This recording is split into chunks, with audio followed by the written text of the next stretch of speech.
नमस्कार दर्शक बंधु आपण को आम चैनल को स्वागत। आपणकर नाम जदि क कि कु घ छ के को ह रु आरंभ होइथाए तेबे एही भिडियोटी केवल आपण मानक पाई।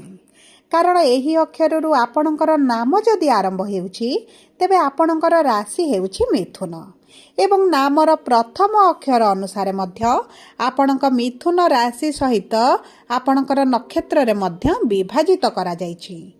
तेणुकरी जदि आपणकर जन्म तारीख जानि नाहंती, जन्म समय जानि नाहंती किंबा आपणकर जन्म राशि मध्य जानि नाहंती तथापि भी चिंता करिवार कौनसी आवश्यकता नाही। कारण एही भिडियोटी संपूर्ण भावरे आपणक नाम राशि उपरे आधारित होइछि। देखंतु दर्शक बंधु आपणकर नामर प्रथम अक्षर जदि क किंबा कि होइथाए तेबे आपणकर मृगशिरा मिथुन। जदि आपणकर नाम कु घ छ रु आरंभ होइथाए तेबे आपणकर हेउछि आद्रा मिथुन। जदि आपणकर नाम के को ह रु आरंभ होइथाए तेबे आपणकर हेउछि पुनर्वसु मिथुन। तेणुकरी आपणकर एही नक्षत्र अनुजाई एही संपूर्ण 2026 वर्षटी केमिति रहिबो एही वीडियो माध्यम रे आपणको जणाइबी।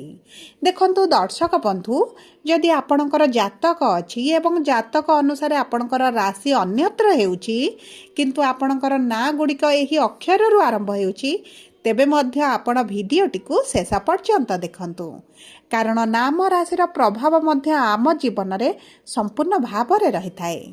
तेणुकरी आपण भिडियोटी को स्किप न करी शेष पर्यंत देखंतु एही भिडियो रे आपणकर संपूर्ण 2000 वर्षटी आपणकर नाम राशि नक्षत्र अनुसार किभଳି रहिबो ताहा जणाइबा सहित कौन उपाय रही आपणकर शुभाशुभ फल को आपण द्विगुणित करिपारिबे एवं कौन रही प्रतिकार जहाँ आपणकर अशुभत्व को दूर करिबारे सहाय्य करिबो एही वीडियो माध्यम रे विस्तृत भाव रे आलोचना करिबा। सेतिपई आपण निजर व्यस्त बहुल समय मध्यरु मात्र 10 मिनिट समय आपण निज पाई दियंतु एवं जानंतु कौन आगो को घटिबा पाई जाउची आपणक जीवन रे आपणक सहित शुभ घटिबो ना अशुभ घटिबो। तेणुकरी समय नष्ट न करी विलंब न करी कार्यक्रमटी को आग को बढ़ाइबा। किंतु जदि आपण ईश्वर को आंतरिक भक्ति एवं विश्वास करूछंती तेबे वीडियोटी को लाइक करंतु। कमेंट बॉक्स रे जय जगन्नाथ जय माँ लक्ष्मी अवश्य लिखि दियंतु। ता सहित आम सह जोगाजोग करिबा पाई वीडियोर मध्य भाग रे एक व्हाट्सएप नंबर टी दिया जाइछि। जो नंबर साहाय्य आपण आम सह जोगाजोग करी निजर नूतन कुंडली प्रस्तुत करि परिबे, कुंडली विश्लेषण कराई परिबे किंबा आपणकर चाकरी विवाह व्यवसाय प्रेम संपर्क शिक्षा स्वास्थ्य को नहीं किछि समस्या रहिछि ताहार सहजरे एवं स्वल्प मूल्य रे समाधान करि परिबे। सेतिपई आपण आम सह वीडियोर शेष पर्यंत जोड़ी होई रुहंतु एवं व्हाट्सएप नंबर माध्यम रे आम सह जोगाजोग करी खूब कम मूल्य रे आपणक समस्यार समाधान करंतु। एबे आसंतु कार्यक्रमटी को आग को बढ़ाइबा। देखंतु जदि आमे मोटा मोटी भाव रे देखिबा तेबे 2025 रे आपणकर स्वास्थ्य समस्या रहिथिला। आपण आर्थिक समस्या दे गति करुथिले। आपण ऋण आनिथिले किंतु ऋणटी को सुझी पारु नाहंती। आपणक परिवार रे खुशीर वातावरण रही नाही। आपणकर अजथा खर्च गुडाए बढ़ी जाउछि। विद्यार्थी माने शिक्षा क्षेत्र रे बहुत अधिक समस्या मध्य देखुछंती एवं बहुत गुडिये मिथुन राशिर व्यक्ति विशेषकर चाकरी चली जाइछि, चाकरी रे समस्या रहिछि, चाकरी रे अस्थिरता रहिछि एवं ता सहित संतान संतति को नहीं बहुत गुडिये मिथुन राशिर दंपति माने मध्य चिंतित रे रहउछंती। किंतु देखंतु 2025 रे जेउ भली परिस्थिति आपणकर थिला 2026 रे सेथिरे परिवर्तन आसीबो ना सेही भली परिस्थिति रहिबो एही वीडियो रे विस्तृत भाव रे आलोचना करिबा। देखंतु आपणक मिथुन राशिर स्वामी बा रस्याधिपति हेउछंती बुध जी होचंती ज्ञान बुद्धि विवेक रो कारक ग्रह एवं आपणक राशिर नवम गृह रे एही संपूर्ण वर्षटी राहु विराजमान होइछंती एवं दशम भाव रे शनि आपणकर संपूर्ण वर्षटी विराजमान रहिबे। देखंतु शनि हेउछंती कर्मर कारक ग्रह एवं आपणक कर्मर गृह रे विराजमान करिछंती। ତେଣୁକରି ଏହି ବର୍ଷଟି ଆପଣ କର୍ମ ପ୍ରବଣତା ହେବେ। ଯଦି ଆମେ ଦେଖିବା 12ଟି ଯାକ ରାଶିକୁ, ତେବେ ଆପଣଙ୍କ ରାଶି ବା ମିଥୁନ ରାଶିର ବ୍ୟକ୍ତିମାନେ ସବୁଠାରୁ ଅଧିକ କର୍ମପ୍ରବଣ ରହିବେ। ଆପଣଙ୍କ କର୍ମକ୍ଷେତ୍ରରେ ସଫଳତା ପ୍ରାପ୍ତି ହେବ। ନୂତନ କାର୍ଯ୍ୟ ଯଦି ଆରମ୍ଭ କରିବା ପାଇଁ ଚାହୁଁଛନ୍ତି ତେବେ ମଧ୍ୟ ଆପଣଙ୍କର ସହଜରେ ହୋଇଯିବ। ଆପଣ ଯଦି ଚାକିରି କ୍ଷେତ୍ରରେ ବା ବ୍ୟବସାୟ କ୍ଷେତ୍ରରେ କିଛିଟା ପରିବର୍ତ୍ତନ ଚାହୁଁଛନ୍ତି ତେବେ ମଧ୍ୟ 2026ଟି ଆପଣଙ୍କୁ ନୂତନ ସୁଯୋଗ ପ୍ରଦାନ କରିବ ଏବଂ ତାହା ସହିତ ଆପଣଙ୍କ ପରିବାରରେ ସୁଖ ସମୃଦ୍ଧି ବୃଦ୍ଧି ପାଇବ। ଦେଖନ୍ତୁ, ଶନି ଯେହେତୁ ଆପଣଙ୍କ କର୍ମର ଗୃହରେ ରହିଛନ୍ତି, ଆପଣଙ୍କ କର୍ମକ୍ଷେତ୍ରରେ ଆପଣଙ୍କୁ ସୁରକ୍ଷା ନିଶ୍ଚିତ ଭାବରେ ପ୍ରଦାନ କରିବେ। ଏବେ ଆସନ୍ତୁ ଜାଣିବା ନକ୍ଷତ୍ର ଅନୁଯାୟୀ ଆପଣଙ୍କ ମିଥୁନ ରାଶିରେ କିଭଳି ପ୍ରଭାବ ପଡ଼ିବ ଏହି 2026 ବର୍ଷରେ। ଦେଖନ୍ତୁ, ସର୍ବପ୍ରଥମ ହେଉଛି ମୃଗଶିରା ମିଥୁନ ବା 5/3 ମିଥୁନ ରାଶି।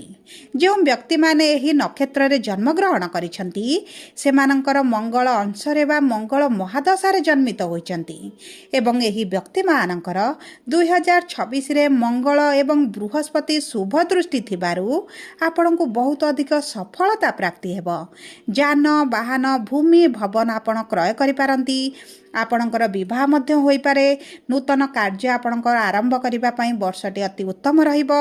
ଯେଉଁ ଦମ୍ପତିମାନେ ସନ୍ତାନ ପ୍ରାପ୍ତିର ଅପେକ୍ଷାରେ ରହିଛନ୍ତି କିମ୍ବା ସନ୍ତାନ ପ୍ରାପ୍ତି ପାଇଁ ଚେଷ୍ଟା କରୁଛନ୍ତି ତେବେ ମଧ୍ୟ ଏହି 2026 ବର୍ଷରେ ଆପଣଙ୍କୁ ସନ୍ତାନ ପ୍ରାପ୍ତିର ବହୁତ ଭଲ ଯୋଗ ବନୁଛି।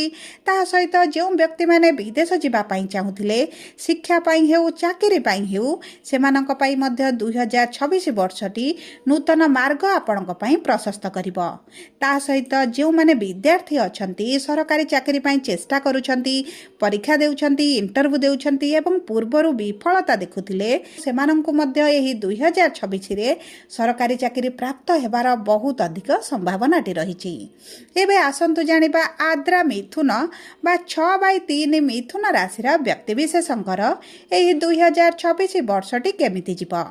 ଦେଖନ୍ତୁ, ଏହି ନକ୍ଷତ୍ରରେ ଜନ୍ମିତ ବ୍ୟକ୍ତିମାନେ ରାହୁ ଅଂଶରେ ବା ରାହୁ ମହାଦଶାରେ ଜନ୍ମଗ୍ରହଣ କରିଥାନ୍ତି ଏବଂ ଏହି 2026 ବର୍ଷରେ ରାହୁ ଆପଣଙ୍କର ଖରାପ ସ୍ଥିତିରେ ଅଛନ୍ତି, ପୀଡ଼ିତ ଅଛନ୍ତି, ଯେଉଁ କାରଣରୁ ଆପଣଙ୍କ ଉପରେ ଦୁର୍ନାମ ଲାଗିପାରେ, ଆପଣଙ୍କର ମାନହାନି ସମ୍ମାନହାନି ମଧ୍ୟ ଘଟିପାରେ। ସେଥିପ୍ରତି ଆପଣଙ୍କୁ ସଚେତନ ରହିବାକୁ ପଡ଼ିବ, ସଜାଗ ରହିବାକୁ ପଡ଼ିବ। ଝଗଡ଼ା ଗଣ୍ଡଗୋଳ ପରିସ୍ଥିତି ଠାରୁ ଆପଣଙ୍କୁ ଦୂରକୁ ରହିବାକୁ ପଡ଼ିବ। ବିଶେଷ ଭାବରେ ଯେଉଁ ବ୍ୟକ୍ତିମାନେ ପ୍ରେମ ସମ୍ପର୍କରେ ଅଛନ୍ତି ସେମାନଙ୍କୁ ତ ବହୁତ ଅଧିକ ସଚେତନ ରହିବାକୁ ପଡ଼ିବ, ନଚେତ ଆପଣ ଠକାମିର ଶିକାର ହୋଇପାରନ୍ତି, ବଦନାମର ଶିକାରୀ ହୋଇପାରନ୍ତି। ତେଣୁକରି ଦେଖନ୍ତୁ, ଏହି ବର୍ଷଟି ଆପଣଙ୍କର ସ୍ୱାସ୍ଥ୍ୟ ସଠିକ୍ ରହିଲେ ମଧ୍ୟ ଆପଣଙ୍କର ଏହିସବୁ ପରିସ୍ଥିତି ଠାରୁ ଯଦି ଦୂରରେ ରୁହନ୍ତି, ସତର୍କ ରୁହନ୍ତି, ତେବେ ଆପଣଙ୍କ ପାଇଁ 2026ଟି ଉତ୍ତମ ରହିବ। କିନ୍ତୁ ଅଶୁଭତ୍ୱକୁ ଦୂର କରି ଶୁଭାଶୁଭ ଫଳକୁ କିଭଳି ବଢ଼ାଇବେ, ସେଥିପାଇଁ ଭିଡ଼ିଓର ଶେଷ ଭାଗରେ ଆପଣଙ୍କ ପାଇଁ କିଛିଟା ସହଜ ଉପାୟ ମଧ୍ୟ ପ୍ରଦାନ କରିବି। ଏବେ ଆସନ୍ତୁ ଜାଣିବା ପୁନର୍ବସୁ ମିଥୁନ ରାଶି ବା 7/3 ମିଥୁନ ରାଶି ବ୍ୟକ୍ତିଙ୍କର 2026 ବର୍ଷଟି କେମିତି ରହିବ। ଦେଖନ୍ତୁ, ଏହି ନକ୍ଷତ୍ରର ବ୍ୟକ୍ତିମାନେ ଗୁରୁ ଅଂଶରେ ବା ଗୁରୁ ମହାଦଶାରେ ଜନ୍ମଗ୍ରହଣ କରିଥାନ୍ତି ଏବଂ 2026 ବର୍ଷରେ ଗୁରୁ ଆପଣଙ୍କ ପାଇଁ ଉଚ୍ଚସ୍ଥ ରହିବେ ଏବଂ ଦ୍ୱିତୀୟ ଅର୍ଦ୍ଧରେ ଆପଣଙ୍କର ଦ୍ୱିତୀୟ ଗୃହରେ ବିରାଜମାନ କରିବେ। ତେଣୁକରି ଆପଣଙ୍କର ଯାହା ବି ମାନସିକ ଦୁଶ୍ଚିନ୍ତା ରହିଛି ତାହା ଦୂର ହୋଇଯିବ। ଆପଣଙ୍କ ପରିବାରରେ ସୁଖ ସମୃଦ୍ଧିର ବୃଦ୍ଧି ଘଟିବ। ଆପଣ ପରିବାର ଲୋକଙ୍କ ସହିତ ସୁଖଦ ସମୟ ଅତିବାହିତ କରିବେ। ଯେଉଁ ବ୍ୟକ୍ତିମାନେ ସନ୍ତାନ ସୁଖରୁ ବଞ୍ଚିତ ରହିଛନ୍ତି, ଏହି ବର୍ଷ ସନ୍ତାନ ପ୍ରାପ୍ତି ହୋଇପାରେ। ଆପଣଙ୍କ ଆର୍ଥିକ କ୍ଷେତ୍ରରେ ଯାହା ବି ସମସ୍ୟା ଚାଲିଛି ସେଥିରେ ଆପଣ ପରିବର୍ତ୍ତନ ଦେଖିବେ। ଆର୍ଥିକ କ୍ଷେତ୍ରରେ ସଫଳତା ପ୍ରାପ୍ତି ହୋଇପାରେ।